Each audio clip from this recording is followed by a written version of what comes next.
Pascual y ellos ganan en la Bombonera. Pero tenemos en línea en este momento, lo tengo que confesar, fue uno de los arqueros que a mí en mi juventud más me impresionó, Jorge de Alexandro. Porque con él yo le hacía seguimiento mucho al fútbol español a través de revistas, entre ellas había una revista que publicaba muchas cosas del Atlético de Madrid.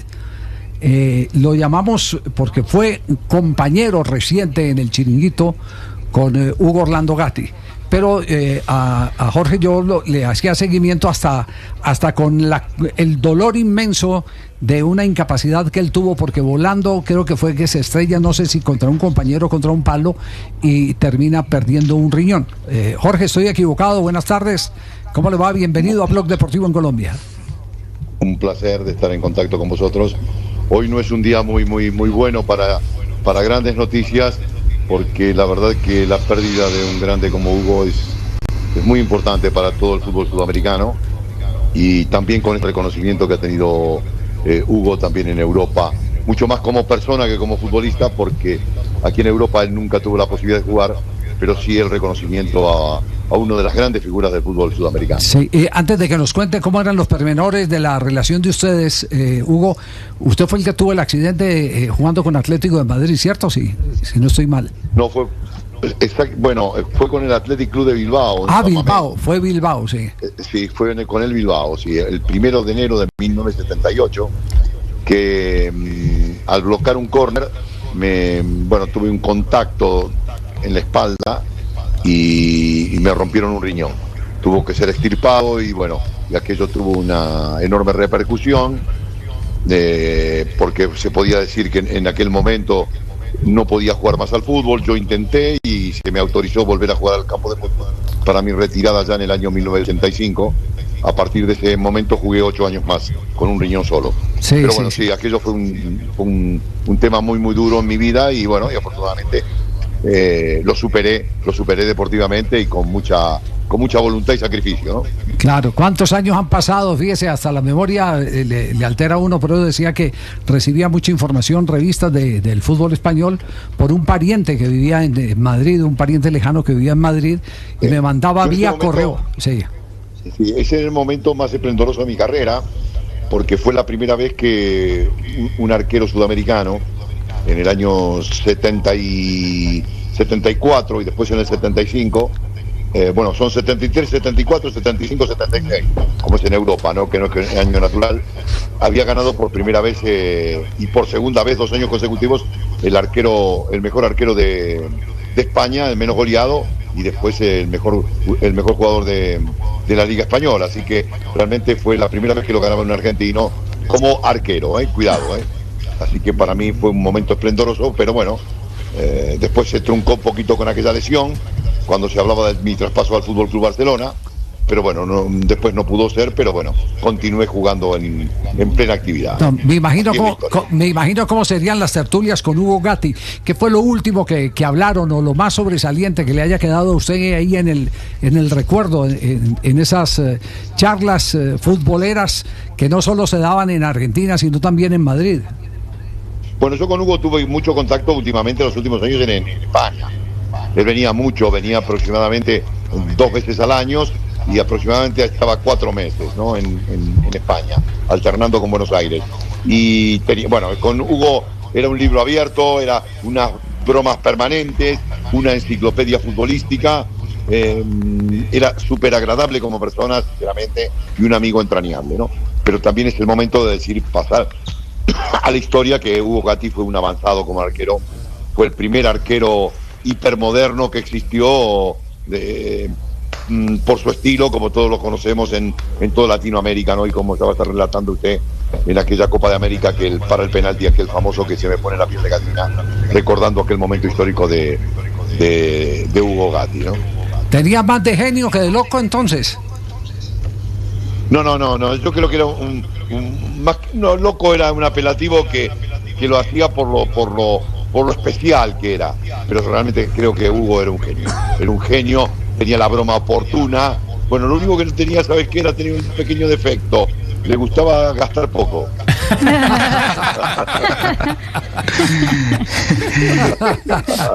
Jorge, abrazo grande. Siempre pagaba yo la comida, ¿qué quiere que te diga? Jorge, abrazo grande, gracias por la entrevista, te saluda Juanjo Buscalia. Bueno, después podremos preguntarte a vos como hincha y representante de San Lorenzo también por el tema del Papa Francisco, ¿no? Pero te ha tocado competir con el Loco también en la Argentina, luego compartiste set en el fútbol o en el Chiringuito.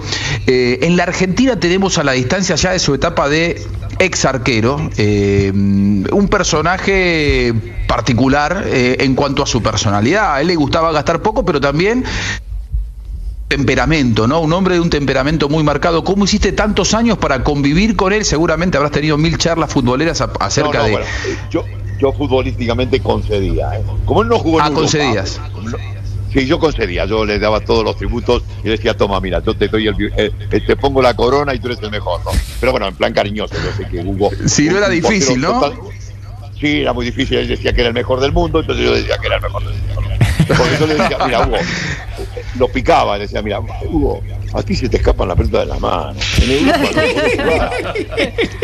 Aquí se juega siempre con barro, el campo está embarrado, la pelota mojada. Le digo, tú siempre la matás con 2 manos y vas a buscar el segundo rebote. Aquí en Europa, cuando das un rebote, te van a afeitar en seco, te van a quitar el pelo, te van a peinar. Y jaja, te reías.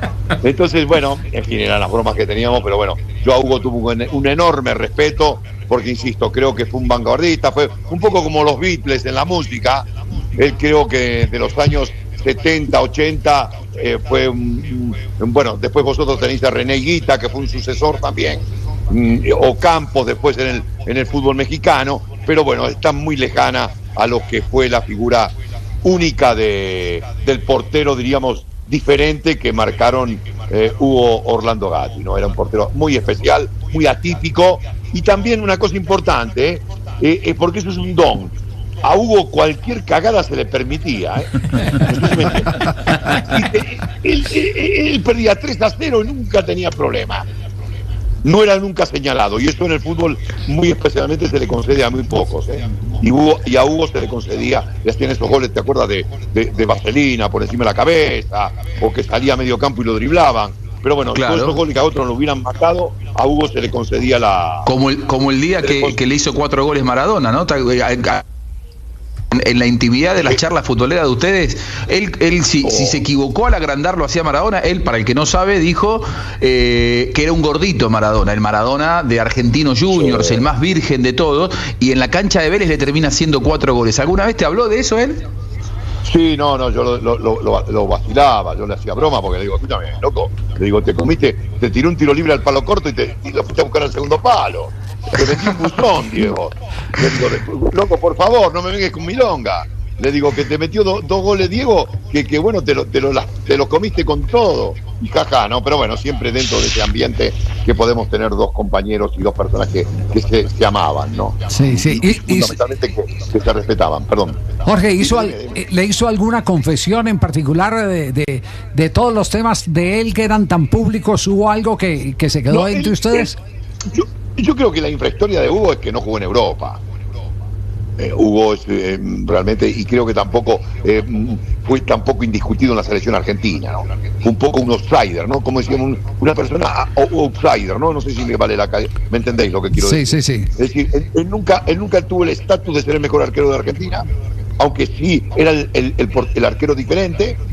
Recordaráis que él viene el de la época, él viene en Atlanta. Era sucesor, el portero más moderno que había era Néstor Herrea. ¿Recordáis Herrea? Un arquero que jugó en Atlanta y después de Boca. Sí. ¿Recordáis, no? Sí, bueno, claro. Bueno, Herrea fue el que en Atlanta comienza a jugar adelantado, el pantalón largo, un poco así, ¿no? Un poco tal. Y él es el sucesor de Herrea. Él lo compra River para quitarle el puesto a Amadeo Carrizo cuando Carrizo se retira. Carrizo sabéis que es el mejor arquero argentino de todos los tiempos. Y lo compra como sucesor. Y él en River tiene problemas. Tiene problemas porque él no se consagra en River. En River lo vende o se lo quita del medio, porque realmente la sombra de Amadeo Carrizo era muy grande. Carrizo era un hombre serio, un jugador, un arquero que era otro estilo totalmente opuesto a Hugo, ¿no? Entonces Hugo realmente de ahí sale, va a Gimnasia Esgrima de La Plata, donde realmente tiene un escenario de un equipo menor, y él ahí realmente hace y deshace a su antojo, y ahí comienza la gran leyenda de Hugo Gatti, después en Boca y después toda su trayectoria hasta sus 40 años, ¿no? Pero fundamentalmente hay un impasse en su carrera deportiva, creo que lo sabíais, ¿no? Lo de Atlanta River, lo sabíais este episodio, ¿no? Sí, claro. Bueno, bien, él es el sucesor fundamentalmente de la escuela de Néstor Martín Herrera. Herrera lo transfieren a Boca, él coge el puesto en Atlanta, y ahí él comienza un año tiene un par de temporadas extraordinarias, y lo compra River Plate. Pero evidentemente él nunca pudo en el mano a mano con el arquero de todos los tiempos, no pudo. La sombra de Carrizo fue muy fuerte y realmente se lo comió este personaje, ¿no? Jorge, ¿le llegó a confesar alguna vez por qué renunció en el 78 a la selección argentina? ¿Era tanta la presión para que metieran a Fillol o qué? No sé, es que Fillol era un portero diferente también. Sí. En Argentina él a nivel de selección se buscaba un poco la ortodoxia en el arco. Todo el mundo, esto es ¿cómo te podía explicar? Hugo era extraordinariamente diferente, pero para a veces para ganar un campeonato, cosas extraordinarias a nivel de selección, se buscaba, la gente era un poco más convencional y mucho más, diríamos, miedosa, y buscaba el arquero más ortodoxo o típico. No sé si me lo estoy explicando bien el tema. Sí, el más clásico. El más clásico. Fíjese usted que, por ejemplo, Juan Carlos Lorenzo, en el año 1966, que Juan Carlos Lorenzo fue el precursor que inventó el sistema 4-2-3-1, cuando Argentina revoluciona, que es robada en Inglaterra, con la expulsión de Ubaldo Ratín contra Inglaterra, el arquero fue el Tano Roma, Antonio Roma, de Ferrocarril Oeste y de Boca Juniors, ¿recordáis, no? Sí, que Gatti era el tercer arquero ahí. Exactamente. El segundo era Santoro y el tercero era él. Ajá. ¿De acuerdo? Sí, pero él era un niño en el 66, era un arquero más joven. Pero evidentemente Lorenzo nunca le dio la oportunidad de jugarlo en la selección. Solamente jugó Antonio Roma, y Argentina 66 creo que fue el comienzo para el fútbol argentino, el comienzo de la evolución al fútbol moderno. Aquel equipo fue muy, muy, muy bueno de Argentina. Y Gatti estaba en ese ambiente, ¿no? Sí. ¿Usted qué palabra diría final como impronta para recordar por siempre a Hugo Gatti? Es decir, ¿cómo lo definiría, Jorge? Bueno, yo creo que fue un adelantado, fue un genio, fue un Beatles, fue un Rolling Stone, fue un Frank Sinatra, realmente en un escenario que era un campo de juego. Hugo fue diferente. Yo siempre digo, no, yo no compito contigo, le digo, tío, tú eres diferente, tú no eres arquero, tú eres jugador de campo que al final se ponía los... Hay que interpretarlo así. Yo creo que la historia va a ser justa con él, porque cuando se analiza Hugo Gatti, analizaremos siempre sus excentricidades, su manera de divertir y de interpretar el juego, mucho más allá de lo que es ser campeón del mundo o haber ganado un campeonato. Pues Jorge, qué placer haberlo tenido acá en Blog Deportivo. De verdad nos alegra el tener a alguien que contemporáneo de Hugo Gatti, pero además compañero hasta casi al final de sus días como panelista en un programa tan importante, tan influyente como El Chiringuito. Le agradecemos mucho estos minutos. Sabemos que es tarde ya, en casa deben estar desesperados buscando que no la vayan a atender la cama, ¿oye? No se preocupe, estoy en este momento viendo un gran partido de fútbol que están jugando aquí, hay liga. En este momento un resultado sorprendente. El Girona, equipo revelación el año pasado, está siendo goleado en su campo por un Betis que es el equipo revelación. Creo que hay un colombiano aquí, el Cucho, ¿no? Cucho es colombiano, ¿no? Cucho Hernández. Y en el otro lado está Asprilla, que de un remate de zurda le sacaron hace unos minutos un balón importante al palo. Sí, un poco. A mí me gusta este chico, pero es un poco pecho frío, ¿eh? Ajá, sí, exacto. Menos mal que lo dijo usted, no lo dijimos nosotros. Sí. No, yo lo digo. Escúcheme, yo soy un analista de fútbol y realmente no puedo andar con con la mitre de un cura. Sí, hablo de fútbol, hablo con toda la libertad.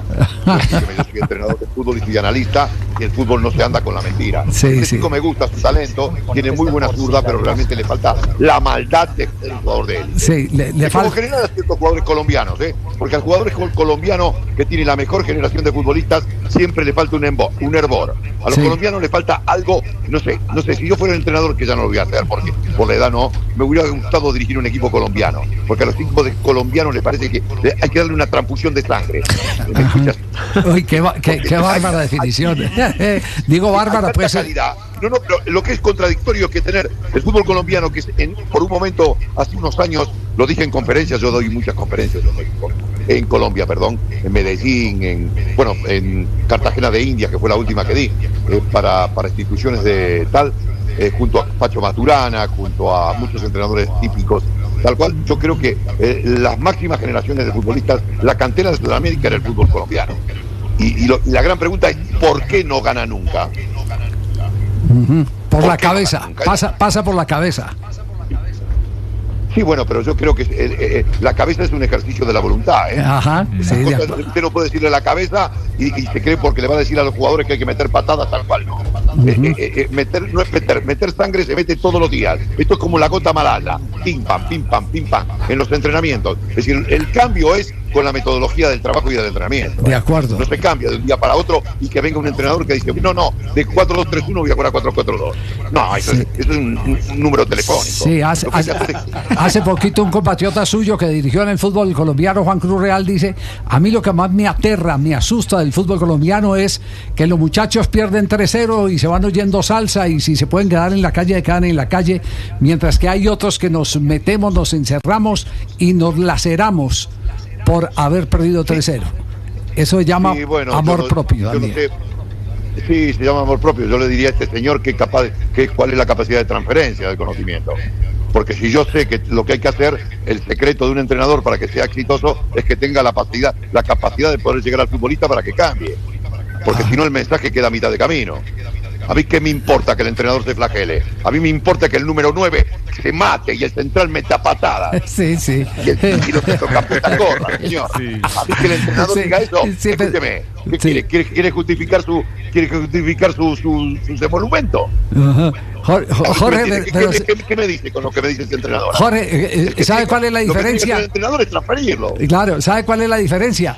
Que como aquí echan entrenadores cada 5 meses, entonces por el esquema del campeonato ya van 8 y creo que dentro de poquito tendremos 9 técnicos despedidos.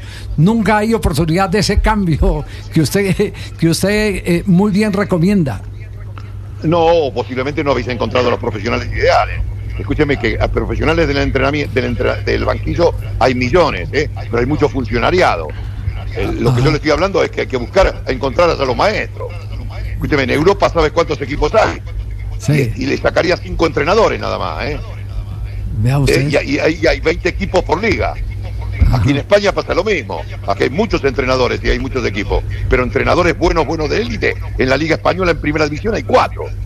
No, se nos hace corto el tiempo porque qué bueno, toda la tarde. Qué bueno sería. No, esto da para un debate con muchas más raíces, más profundidad. Exactamente. Jorge, le agradecemos mucho que nos haya acompañado, de verdad, Alessandro, que ha sido un placer inmenso el poder tener sus opiniones acá. Sí. Os habla una persona que ama el fútbol colombiano. Y realmente no sé si lo que me queda de vida veré un equipo colombiano de los que me gustan a mí. Porque me quedo con la imagen de aquel equipo de Maturana que se quedó en el camino. Que nos dejó siempre con una sensación, la famosa T de Maturana, con jugadores emblemáticos que tenían una generación extraordinaria. Y después cuando llegó a Estados Unidos, yo no sé qué le pasó, se desinfló aquel equipo a mitad de camino. Sí. Pero bueno, yo me quedo con esa generación. Muy bien, gracias Jorge. Es una generación imborrable esa. Jorge.